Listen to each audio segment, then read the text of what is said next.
Guests, ladies and gentlemen, welcome to today's edition of the ILO's Global Discussion Series, which is entitled Forced Labor in the 21st Century. My name is Kevin Cassidy. I am the Director of the International Labor Organization's Office for the United States and the representative to the Bretton Woods organizations. First, some housekeeping issues. All mics except the speakers will be muted throughout this presentation, and today's program will run approximately 1 hour and be comprised of 3 segments: an overview by our experts, a more in-depth discussion amongst the experts, and a Q&A segment. For the Q&A segment, I'd be grateful if you could send in your questions in the Q&A function as we move through the discussion. Today's event will be recorded and available on the ILO USA website subsequent to the event. We are also pleased to announce that we are broadcasting today's program on the ILO's LinkedIn page. I warmly welcome all of our new viewers and trust you will find this program insightful and timely. At this time, I would like to introduce Dr. Terry Ann Jones, who is a professor of political science and the director of Africana Studies at Lehigh University. Dr. Jones has earned her PhD and MA in International Studies from the University of Miami and a BA in Political Science and Latin American and Caribbean Studies from York University. Her research focuses on international and domestic migration in Africa and the Americas.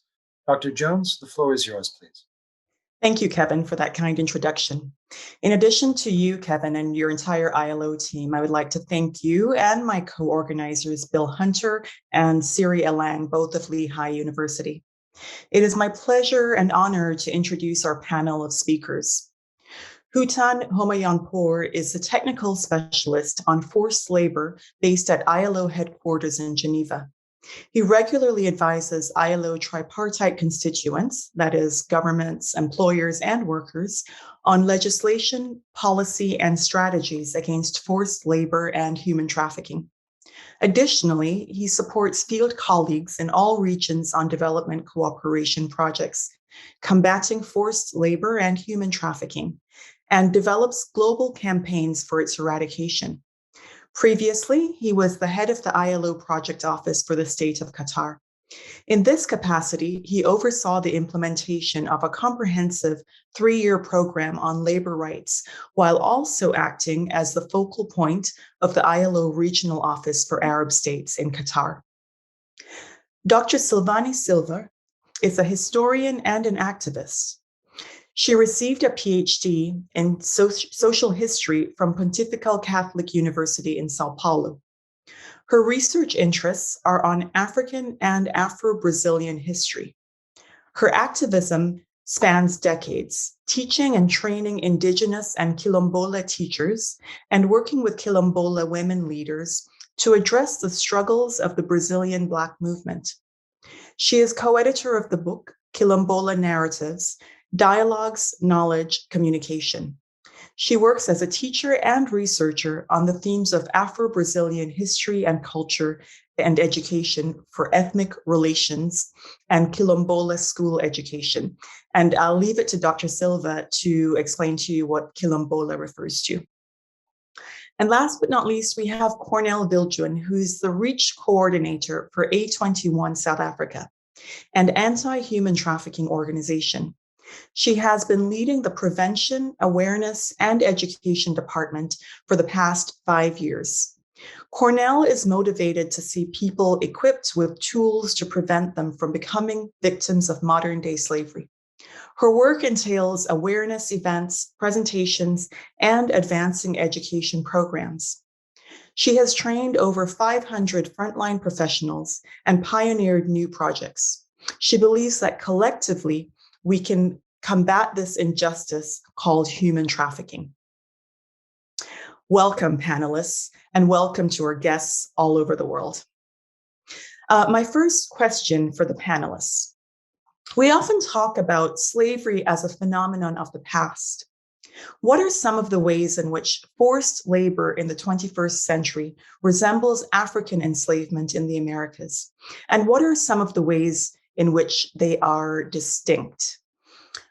Cornel, I'll invite you to respond first. Thank you, Dr. Jones, and welcome everybody. It's a privilege to be here and just represent A21 South Africa, but also on a global scale. And so for just my answer or contribution to this question is really the experiences of enslaved and free Africans in the Americas changed dramatically once the plantation agriculture became more established in the late 17th, 18th, and 19th centuries. And the market success of that was through cash crops like sugar, tobacco, rice, indigo, and cotton. And back then there was a great demand because of the profits that was being made. There was a higher demand for laborers to come in and then generate more labor for that. And so it's the same with the 21st century, is that there's still a high demand for cheap labor. There's still a high demand that products needs to be produced. For instance, we are still eating fish today. The fishing industry is an avenue where there's still a demand because we are requesting it to eat it in our restaurants. And so there's a lot of people still being exploited within that industry. And so really, if we look at, the products that we purchase, how does that really affect what is the high demand that it's still creating today versus in the 17th, 18th, and 19th centuries? Thank you, Cornel. Silvani?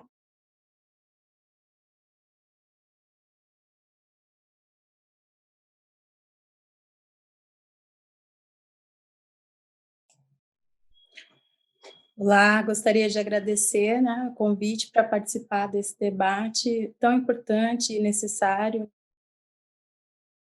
que colabora com as lutas pela mudança na qualidade de relações, na relação de trabalho. Alguns dados sobre a situação do trabalho escravo no Brasil, destacando principalmente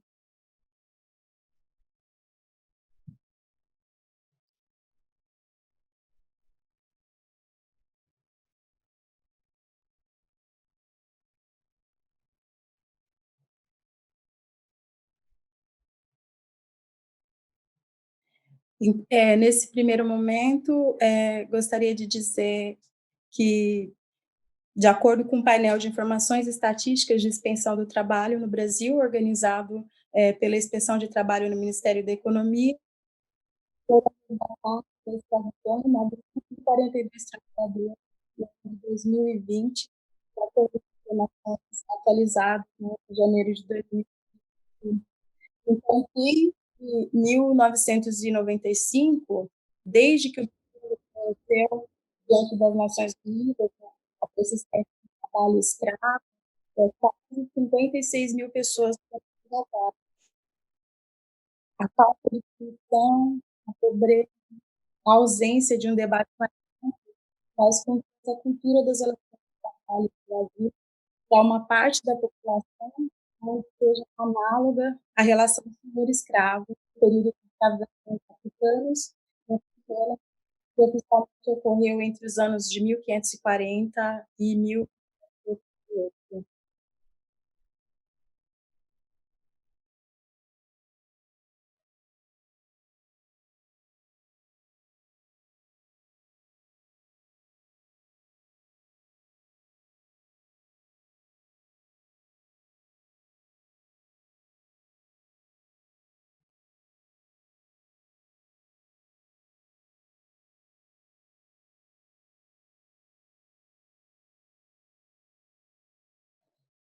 Acho que nesse primeiro momento eu vou parar por aqui e aguardar a sua segunda questão, ok? Eu não sei se está dando certo a transmissão da tradução.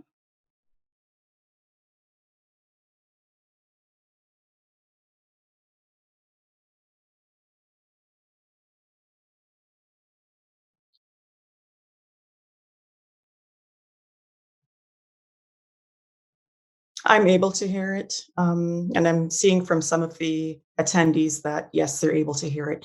Thank you, Cornell and Silvani. I'm going to turn the question over to Hutan. And I wanted to ask that kind of to set the tone for the topic of our discussion. But Hutan, if you would follow your response with an overview of your general work in this area. And Cornell and Silvani, I'll follow with, I'll ask you to follow with your overviews as well of your work in your respective regions. Hutan. Thank you very much. It's a pleasure to be with all of you tonight. I think just to go back to your initial question, which is a fundamentally important question linked to the history of slavery, I think it comes down to two basic fundamental elements. One is human vulnerability, and the second is human greed. I think that's really important to put into context. A few years ago, the ILO came out with 11 operational indicators of what constitutes forced labor. And I'll read those to you, and you'll see the parallels or the similarities between current slavery, modern slavery, forced labor, trafficking, and the slavery as we knew it, as we just heard from our two distinguished guests previously in the history. These 11 indicators are abuse of vulnerability, deception, restriction of movement, isolation, physical and sexual violence, intimidation and threats, retention of identity documents, withholding of wages, debt bondage, abusive working and living conditions, and excessive overtime. I think it's also very important to clarify that slaves, we used to see them chained up. Rarely we see slaves today being chained up. There are much more discreet ways of controlling individuals today that unfortunately many are doing. And I think it's very also important to be honest with ourselves and for all governments, for all partners working in this area to fully admit there is not a single country in the world that can say today, I do not have slavery in my country. Okay, it exists everywhere. And we, as long as we do not admit to that fact, we will not be able to address it. We will not be able to address the root causes of why we have slavery.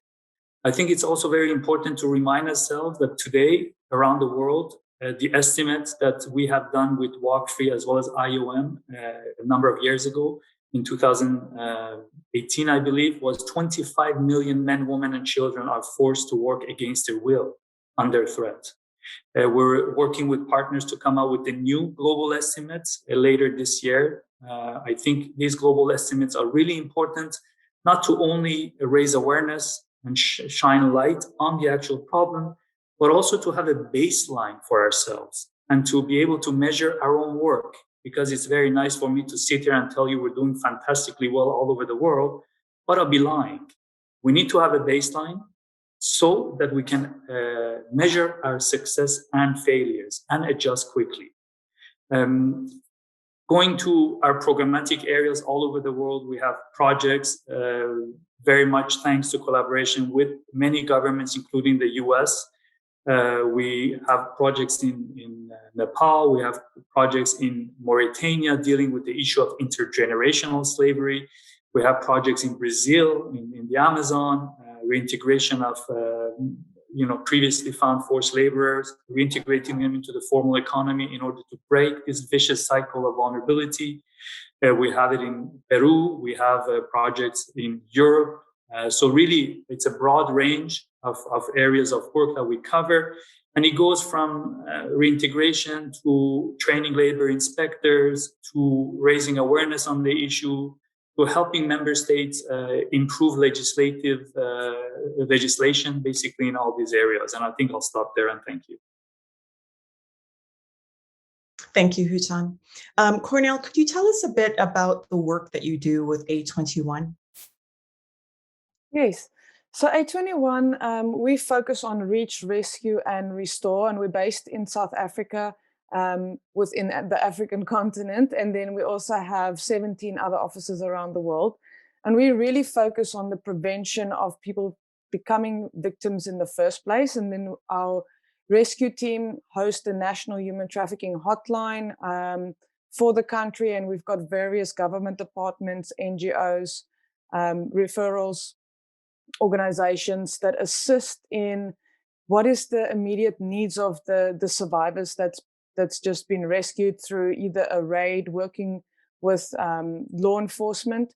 And then once they've been rescued, our restore team, where our qualified social workers will then walk a journey with our survivors, and really making sure that we can really assist them on their journey, that they can trust us as an organization, that we can assist in the progress where, because their free will is so taken away by traffickers, we present options to them where they can start making their own decisions again. And on a global scale, we've had less than 5% of re-trafficking rate, which is phenomenal. And it just shows that the aftercare programs are really working where we have implemented it in the countries where we have a restore team.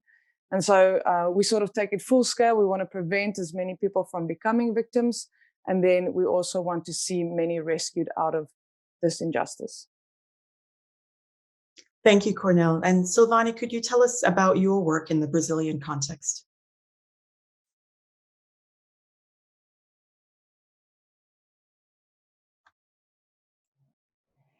Sim. Eu gostaria, então, de dizer que o contexto do trabalho no Brasil, o trabalho que eu vou solicitar ao Wagner que possa repetir para mim a questão feita, por favor. Sim, estou te ouvindo. We're not hearing the Ok. A pergunta feita a mim foi referente ao meu trabalho no Brasil, né? Eu sou professora, certo? Eu trabalho com história, educação básica, durante 15 anos aqui no Brasil, no estado de São Paulo, e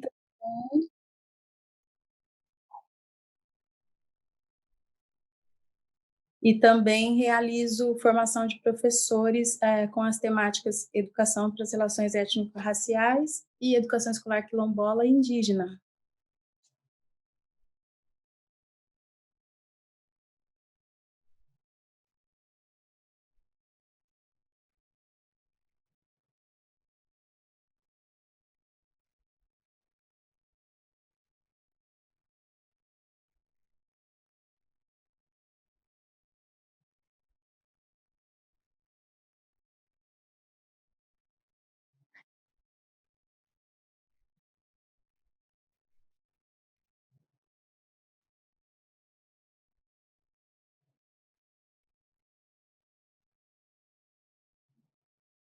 E, nesse sentido, eu realizei com essas comunidades quilombolas algumas pesquisas voltadas para o protagonismo das mulheres negras nessas comunidades.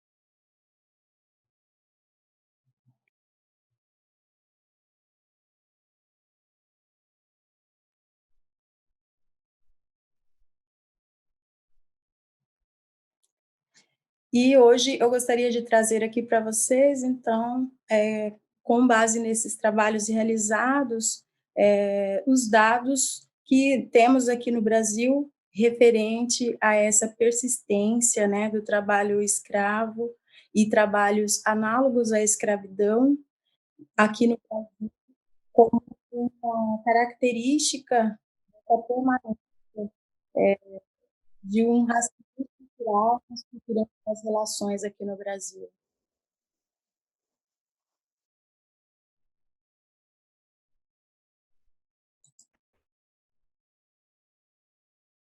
Thank you, Silvani.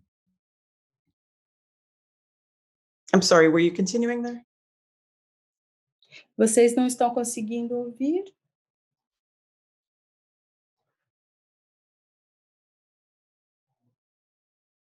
Yes. And for those who are having difficulty hearing, there is the option to select the channel on the bottom of your Zoom screen. You have the option to select either English or Portuguese, depending on the version of the translation that you would like. Okay, thank you. Thank you, Silvani. So we've now heard that forced labor exists all over the world. Can you each tell us what that forced labor looks like in each of the countries where you live or work or do research? Hutan, may we start with you? Sure. Thank you very much, Terian. I think forced labor looks very different from one country to another. It could look different from, if it's a big country, from the northern part to the southern part. When we talk about forced labor, we have a huge problem with domestic workers globally. They're some of the most vulnerable workers around the world because they have they're always in the house of their employers. They cannot leave very easily. So if someone wants to take advantage of them, they're extremely vulnerable. But also we have it in agriculture. We have it in manufacturing. We have it in huge factories that many of the companies that we buy from, not knowingly, they get involved with and they purchase, and the supply chains are extremely complex and complicated today, and it's very difficult to be on top of it and to ensure that one of your subcontractors doesn't have many other subcontractors crossing borders. We live in a globalized world today, and we've seen that also come to the surface by COVID and the challenges that it brings and the benefits that it brings at the same time. So I think we have it in all different sectors. We have it in all different parts of the world. And the most important, I think, is to realize that we cannot only attack it through the criminal prosecution angle lens, because that's not really addressing the root cause of why slavery, forced labor exists in our world today. And we need to ensure that at the same time we are addressing the root causes, which is, making sure that people get an education, people have access to livelihoods, to jobs. They have social protection in case the family feels suddenly there is COVID and the major or the main income earner of the family loses his or her job. I think, all of these protections need to be put in place to ensure that we address the root causes of forced labor. Thank you. Cornel, what does forced labor look like in the South African context? What kinds of scenarios are there? We've actually had various different scenarios take place, and we see that because South Africa is a source transit and a destination country, so I'm going to really focus on the destination side of things, is that very often children and adults are being recruited into South Africa through the promises of a false job opportunity, or people are moved through the borders, officials are being paid off. And so we've actually had a big case where 91 Malawian adult males were recruited for work opportunity to work in a factory. And it was the nationality of persons who offered that job opportunity were Chinese nationals. And so sometimes we see that with forced labor that it's normally these large groups that are being recruited for one specific destination. Another case has been 59 adults, males and females from Lesotho. Lesotho is a country within South Africa, and Swaziland, which is a neighboring country, were recruited for work also in a Chinese factory. And then we've seen where children are, being recruited for forced begging. Forced begging is something that really exists within our country. We see, when you're traveling on the highway, not at the highway, but at the traffic lights, you stop and you wait. You'll see often young kids without adult supervision being forced to beg, and they don't receive that money. That money is they have to give that to the adult that is sort of overseeing them. We've seen many cases also where adults will take children that's maybe vulnerable, like kids that they don't necessarily have their parents, but they're more orphans. And that there's such a vulnerability, like Hoden said, is like you need to evaluate what is going on behind the scenes. Where's the individuals coming from? What is their background? How does life look like within Zimbabwe before they came to South Africa? And then also on the flip side is to see that businesses actually implement and look at the labor laws. Are they implementing the correct labor laws, or are they demanding cheap labor? What is the minimum wage that's being paid, and are individuals even being paid? And so really through the National Human Trafficking Hotline, we've seen that between, sex trafficking and labor trafficking is that there's quite a close race in regards to how people are being exploited within South Africa, but we find it's more foreign nationals coming into the country that's being exploited for forced labor. And I know Hodin's also mentioned domestic servitude, which is also a forced labor type of trafficking. We see that once again where, for instance, cultural practices or traditional forms of servitude and debt bondage plays a huge role. We've got something called the ukutwala, where you need to be a specific age in order to marry someone that's significantly older than you. There needs to be consent from various parties and government officials, organizations. And so it's just this human trafficking or forced labor is such a complex crime, and there's so many different elements to it. And just as much as there's the trickiness of those various elements, we also, as organizations that's combating human trafficking, needs to also be that step ahead of the traffickers and really educate the everyday the people that we have in our communities, that they really understand. Like, we have experienced that even frontline professionals are not equipped. They don't understand what human trafficking is. They might identify it as, like, for instance, domestic servitude as just domestic violence, or there's no differentiation of what the different crimes would be. And for us, our law is still very young. It's like 4 or 5 years old. And so now, as NGOs, government departments, we're really outworking that law and seeing that frontline professionals are trained on how to identify forced labor. Thank you very much. Can you tell us what that law is, Cornell, that you referred to? The human trafficking law. And that you said it's only 4 years. For South Africa, it's the prevention. Sorry, I just hit a mental blank. No, that's fine. I was just interested in the time frame of it and the recency of it. Yeah. So with a packer tip, we've got a specific, because our laws are quite strong within South Africa, which the president passed, and like even with the sentencing, like you can get penalties of life imprisonment. You get 100 million South African rand fine to that. So it's really I'll come back to you with the name. I just hit a blank. I understand. Thank you. Apologies.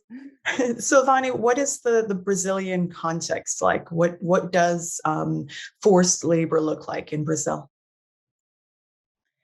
Sim. Retomando o que eu havia dito anteriormente sobre a persistência do racismo estrutural brasileiro, né? Ele acontece em todas as relações, e uma das características desse racismo é que faz com que nós sejamos o país com o maior número de trabalhadores domésticos do mundo.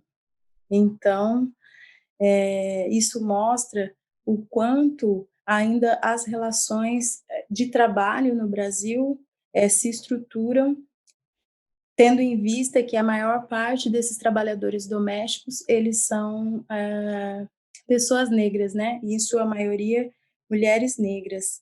E essa vulnerabilidade do trabalho doméstico, sem direitos trabalhistas garantidos, faz com que sejam uma das profissões mais vulnerabilizadas para as trabalhadoras negras brasileiras. Um exemplo dessa vulnerabilidade está no fato de que muitos casos de trabalhadoras domésticas encontradas em situação análoga à escravidão vem acontecendo ao longo dos anos aqui no Brasil. Recentemente, em dezembro de 2020, foi encontrada a Madalena, uma mulher negra de 46 anos, que foi resgatada no estado de Minas Gerais e estava sendo escravizada desde os 8 anos de idade. Ela trabalhava como empregada doméstica, sem remuneração, dormia em um quarto pequeno, sem janelas, e era proibida de conversar com os vizinhos. Então, a vulnerabilidade do trabalho doméstico no Brasil, com a enraizada cultura, né, de não oficialização desses serviços, expõe as trabalhadoras à possibilidade de viverem em situações como essa que a Madalena viveu, que é um exemplo, né, que eu trago, que foi muito divulgado aqui na mídia brasileira, de um exemplo que mostra como essa vulnerabilidade dos trabalhos domésticos no Brasil fazem com que esses patrões, né, esses empregadores desonestos, eles possam ter facilidade para transformar essas trabalhadoras domésticas em trabalhadoras escravizadas, realizando trabalho forçado. E o caso da Madalena é emblemático dessa situação.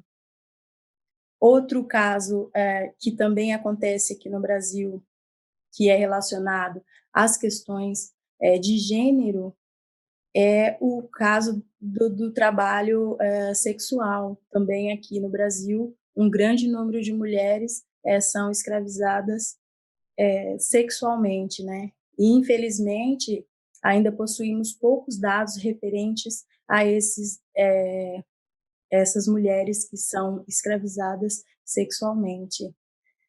Portanto, o nosso painel, né, o nosso quadro com relação ao trabalho forçado e ao trabalho escravo aqui no Brasil, ele está intimamente vinculado à cor da pele, né, à questão racial e também às questões de gênero, tendo em vista que, se na agricultura a maioria dos trabalhadores resgatados encontrados em situação análoga à escravidão são homens, no trabalho doméstico e no trabalho sexual é uma maioria de mulheres. E aí tem outros exemplos para dar que a gente pode apresentar mais para frente durante aqui o debate sobre essa especificidade de gênero.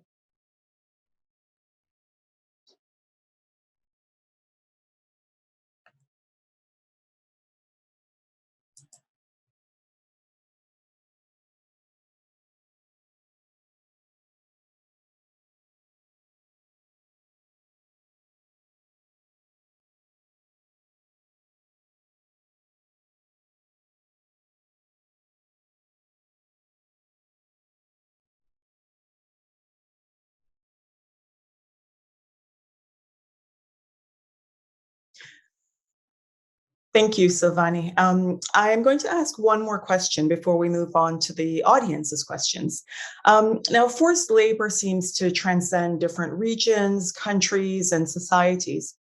What are some of the ways in which international cooperation can help to eradicate forced labor? And what are the obstacles to international cooperation? Hutan, would you like to start?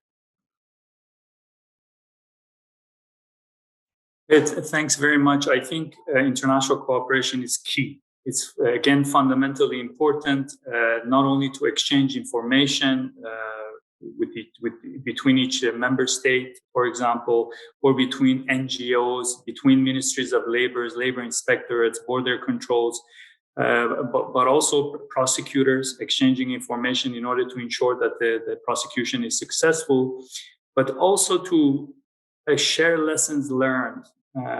I'll be the first to admit it. We see that many organizations at times are doing the same work in the same country without communicating with each other. And that is not helpful to the agenda and the cause that we're all trying to push forward. So that is really, really important to ensure that we don't just replicate we improve, we work together, we share knowledge and information, that we move away from these arguments about definitions, about my property, your property, and truly, really collaboratively work together to address the many challenges that still remain. We've heard many people come forward saying that, oh yeah, I'm going to throw money at this problem and it's going to go away. Well, no one has managed to do it for the past hundreds of years. I don't think why this person would be any different. Until we have a strategic approach and everyone is behind it and collaborating and addressing the challenges, then this issue is not going away. Because as we heard, Cornell mentioned it perfectly, it's extremely complex, it's multidimensional, and one organization, one country cannot do it alone on its own. I'll stop there to leave more time for the questions. Thank you. Thank you, Hutan. Cornell, what's your perspective? I'm actually just going to enhance what Hutan said. I think since I started with A21, that's been the key element. Partnerships is key, and we constantly say that within a presentation as well. It's not just government's responsibility to combat trafficking. It's not just NGOs. It's very easy to say it's this organization or that government department's responsibility only, but we've just seen time and time again between Reach, Rescue, and Restore how everything ties in the role that we play. When we go to conduct a professional training or a general presentation to the public and they phone the national hotline and they report something in their community. And then from there, once they reported it, we can then activate the right referral partners in order to jump on board. We work with the Department of Justice, Department of Social Development, of Health. And so once again, even within the government departments, everyone has a role to play. When it comes to children, Department of Social Development is the key organization we're going to contact. And then there's a support role that we as an NGO or NPO can play, where we can assist, like, let's get donations together in order to assist the survivor. And always having a victim-centered approach is very, very key. Because when you start making the survivor, it's as if it's their fault, that's where we go wrong as organizations, as government departments, and as the general public. We can never say that they got themselves into that situation, they can get themselves out. And I think that's a very wrong perspective in that regards to have. But we work around the world with different like with homeland security. We work with Polaris. So once again, there's key role players that everyone's got their place. It's like the engine of a vehicle. Every little part has a part to play for it to function. And it's not about who's better than another, but really yes, the definitions are important. The definitions are there. It's part of the law. We need to have good laws. We need to be able to challenge those laws if they're good enough or if they can be improved. And that's where, researchers and professionals like Dr. Jones comes in. And I think it's just, once again, everyone can do something. It's not just up to a few, but if everyone actually took an action, we can see such a massive shift within human trafficking. And when we, across cultures, we really come together and also look at how can we be unified in this. We've seen, a few difficulties has been when a survivor has to go back to Nigeria, but then it's very difficult to get funds through to Nigeria that the survivor can be assisted. And so there are different, processes that can block the progress of survivors as well, versus if it's just easier to get documentation for them or the right referral partners within a country. I've also just experienced with the various African countries, there's no helpline, there's no national line, there's no safe houses where survivors could potentially go to. or establish strong NGOs that's also there. And so I think there's just a massive need within Africa alone for those type of structures to be implemented. Thank you very much. Thank you, Cornell. And to your kind remark about researchers, I will say that it's those of you who are on the ground who I really applaud. Silvana, what's your take?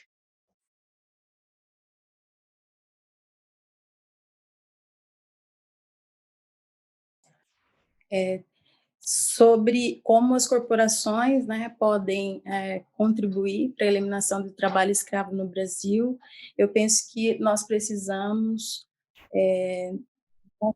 bastante apoio internacional, no sentido de que o nosso governo atual não tem uma preocupação grande com a eliminação do trabalho escravo no Brasil, muito em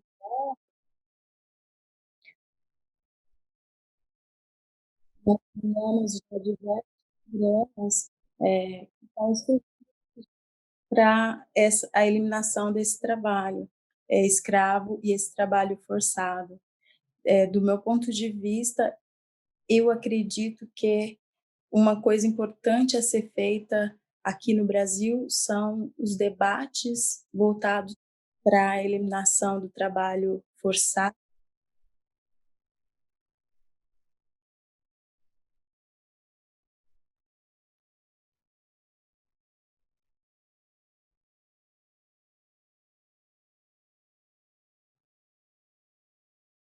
Bem como a elaboração de materiais que sejam materiais didáticos, materiais que sejam explicativos sobre como as formas de trabalho forçado e escravização acontecem aqui no Brasil.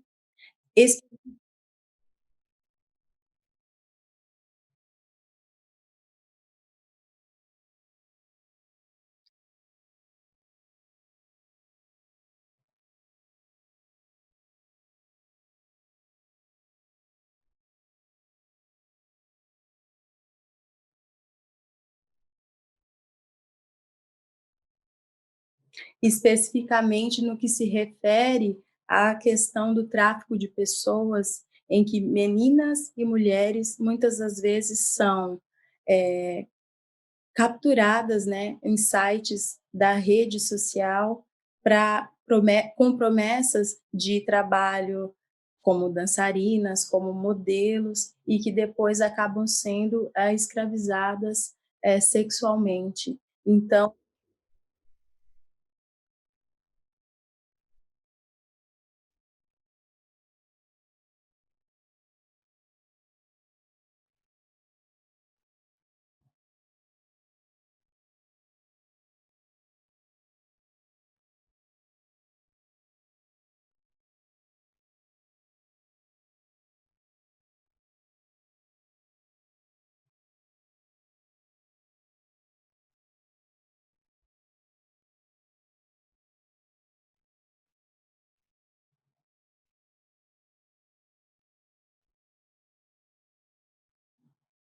como falei anteriormente, a minha especificidade eu sou uma educadora, eu sou uma formadora de professores, e nesse contexto eu acredito que precisamos ter esse apoio, essa colaboração, no sentido de que esse tema, esse debate seja feito mais amplamente na sociedade brasileira.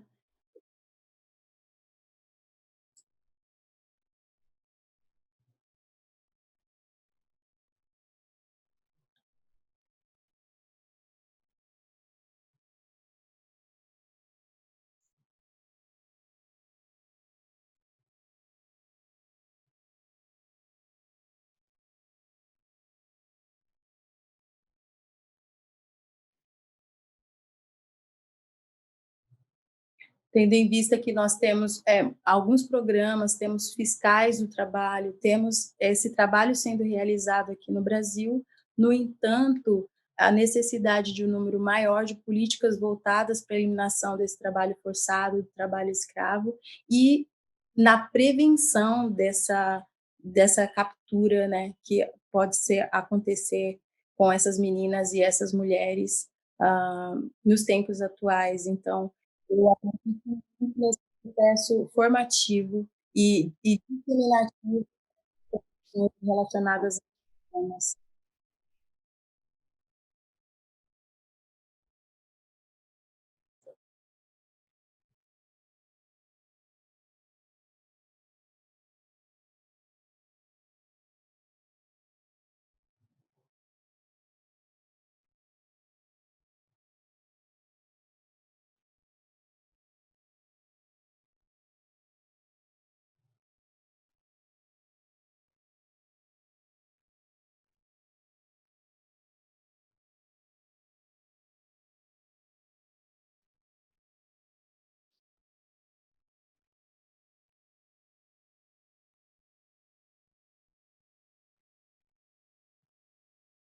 Thank you, Silvani. I have many questions from the audience, and I know I won't be able to get to all of them, so I apologize for that.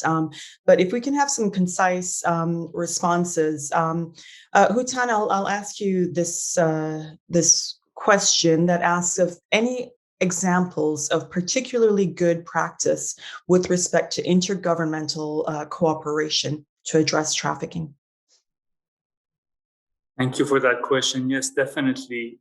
We have, for example, in different parts of the world, I think it's best to give you an answer that covers many countries. There's not one specific country that has this approach, but this approach has proved to be very efficient, is having a committee, basically either a forced labor or a human trafficking committee at the national level that brings national constituents all together around the same table on a regular basis. Now, this is Ministry of Labor representatives, Ministry of Interior representatives,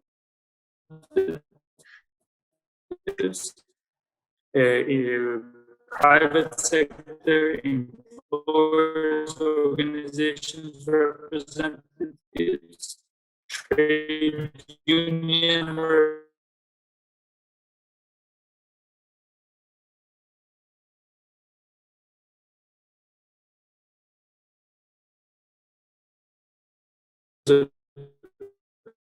challenge, but also to strategize and also ensuring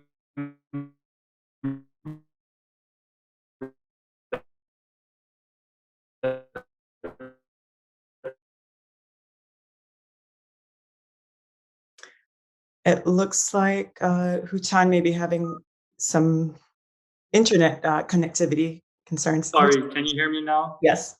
Sorry, apologies. I lost the internet connection. So just saying that having a regular meeting at the national level, and then also ensuring that you link with other national, similar national bodies in other countries to share lessons learned as well. That would be really beneficial. And that happens all the time. We have national human trafficking committees, forced labor committees in different parts of the world. Thank you. Cornell, one attendee would like to know what level of cooperation there is across the African continent with other African countries.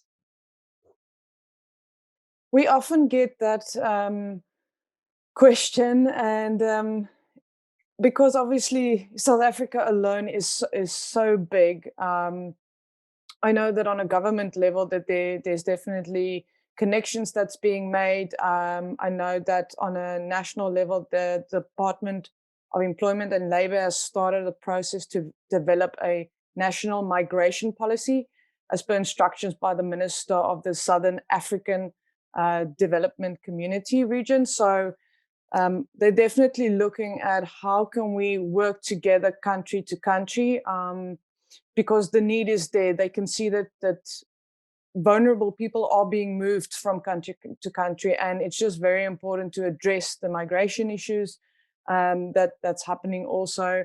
We see millions of people coming into South Africa all the time that's promised false opportunities or refugees, and so it's great to see that South Africa, they are making leeway, they are implementing certain protocols in order to see that frontline professionals are trained, border officials are trained, but then also on a national level, how can we work with neighboring countries in order to make sure both parties are creating safe environments and safe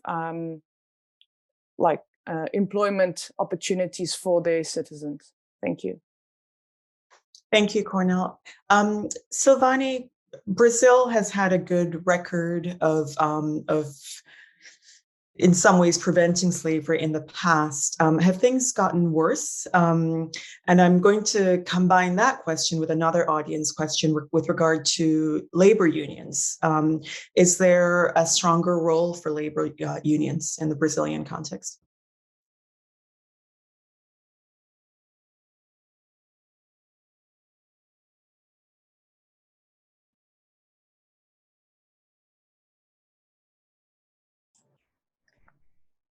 I'm sorry, Wagner, poderia traduzir para mim a questão?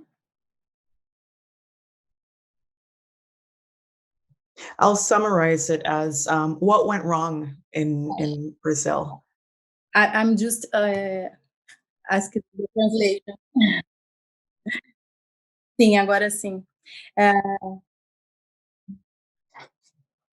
Eu consigo ouvir agora a tradução e vou responder então a questão. Eu penso que sim, existe programa que tem diminuído o trabalho escravo no Brasil e o trabalho forçado. Existem programas para que isso aconteça, no entanto, esses programas precisam ser ampliados, e nós temos muitas organizações não governamentais que trabalham com essa temática, que colaboram também com essa diminuição do trabalho escravo e do trabalho forçado aqui no Brasil. Uma das características que eu penso exatamente aqui no meu estado, que é o estado de São Paulo, no município de São Paulo, né, que faz com que os números do trabalho escravo, do trabalho forçado, não diminua, é a imigração de diversos pessoas, né, de diversas nacionalidades, e que vem a menor, no entanto, acabam sendo capturadas por esses programas por esses trabalhadores que são desonestos. Eu vou dar um exemplo, que Sérgio, eu gostaria de dar um exemplo que é referente às oficinas de costura que nós temos aqui no estado de São Paulo, exatamente na capital de São Paulo, onde reiteradamente são encontrados denúncias, os fiscais de trabalho resgatam esses trabalhadores que estão bolivianos. No entanto, devido à grande demanda, à grande vinda, né, dessas bolivianas para a cidade de São Paulo, isso continua acontecendo sempre. Eu vou trazer alguns dados aqui para você.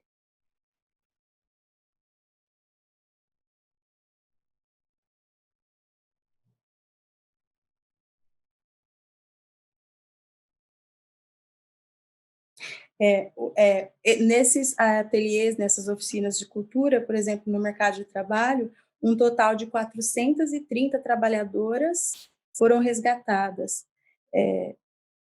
Destas, 93,1% eram imigrantes, né? Então,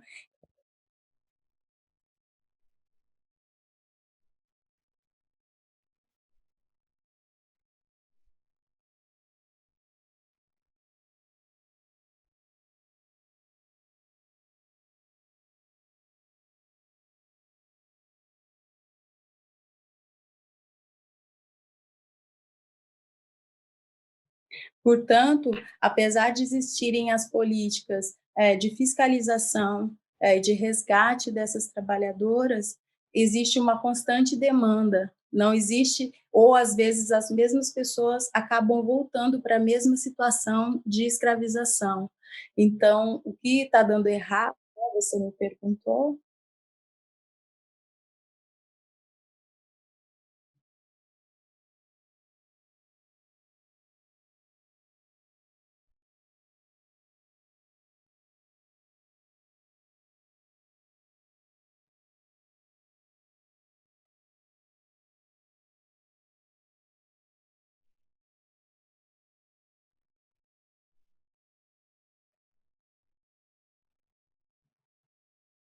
Thank you. I would like us to wrap up with just some final, very, very brief remarks from each of you. And if you could integrate into your concise final remark, what can ordinary people do? Hutan, did you start? Thank you, Terian. What ordinary people can do is basically become interested, learn about the subject, communicate that to their families and friends. In their immediate circle will be sufficient. But I think until every one of us becomes conscious of the fact that we are living in a world today that still has slavery, we will not be able to resolve slavery. And at our own level, within our own communities, if we start engaging one another, having a conversation about it, becoming interested and demanding that also everyone else around us pays attention to it, then we're going in the right direction. And hopefully in a number of years, we will be able to resolve the issue. Thank you. Cornell, final remarks?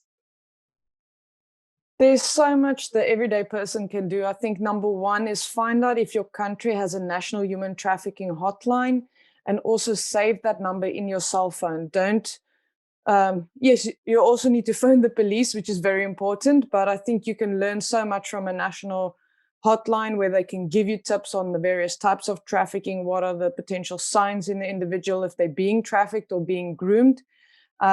We have within South Africa alone, there's multiple different NGOs, anti-trafficking organizations. We have the National Freedom Network. They give on a continuous basis out articles about current existing cases of human trafficking that's happening within the different provinces or states, if you would like to call it like that. And then education. If you're a teacher, we've got education programs that can be freely downloaded. It can be used within a community setting. So like Hutan says, is educate yourself and find out. I've had so many times parents would say to me, or a principal of a school will say, I don't want to expose my children or the children to something like human trafficking. And that's a very safe thing to say, but how would you know if your child is being groomed through a social media platform, an app where they spend most of their time? How would you identify or educate children about this injustice?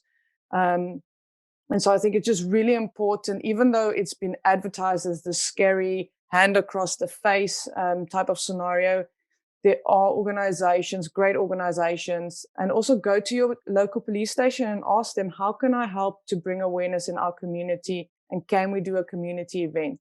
Thank you very much. Thank you, Cornell. Silvani, a brief closing remark? Eu gostaria de agradecer pela participação e reforçar, né, essa minha preocupação com a prevenção, né, da continuidade dessa situação que nós vivemos, na qual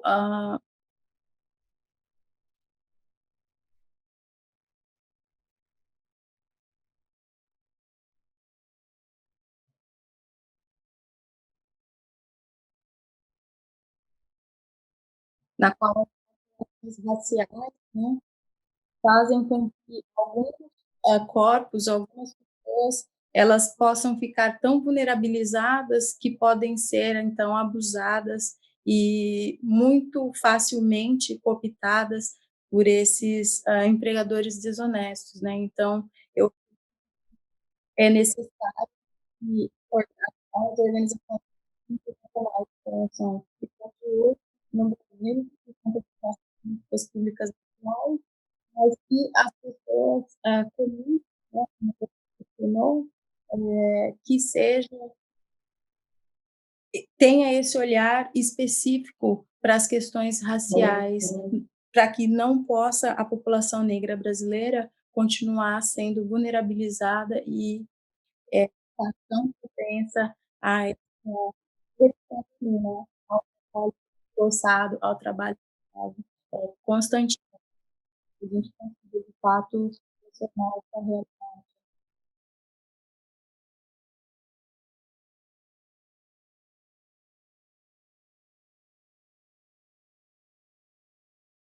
Thank you, Silvani, Cornell, Hutan. I really appreciate your participation and your comments, and to our wonderful audience as well. Thank you for these questions, especially with regard to what we as individuals can do and how we can participate. Thank you all. I'll turn it over to Kevin now for closing remarks. Kevin. Terry, thank you very much. Ladies and gentlemen, we have come to a close of today's program. Please join me in thanking our speakers for today's event, Cornell Viljon, Silvani Silva, Hutan Humayampo. Thank you for your insights, your thoughts on how forced labor metastasizes, destroys lives, hopes, but there's a potential for women and men everywhere. I wish all of our speakers continued success, and I remain hopeful that your efforts will contribute to the realization of decent work for all women and men. A special thanks to Dr. Terry Ann Jones for your skilled moderation of today's discussion and bringing out the best of today's experts. And finally, I'd like to thank Lehigh University and Bill Hunter and his team in particular for their continued partnership, and my colleague Andrea Cuba Sanchez in the ILO office for technical support in graphic designs and promotion of today's event. Please join us again for our ongoing global discussion series. Our next program will be on the 19th of April, entitled Sustainability in Global Supply Chains, Improving Wages and Working Conditions, which will be in partnership with the Bush School of Government at Texas A&M University and the School of Industrial and Labor Relations at Cornell University. Please visit the ILO USA website, www.ilo.org/Washington, for more details. And to our audience, really, thank you so much for your time. And I trust you have found this an exciting and informative program. I look forward to your continued interest in our global discussion series. My name is Kevin Cassidy, Director of the ILO Office of the United States. It's been my pleasure. Stay safe, stay healthy. Thank you very much.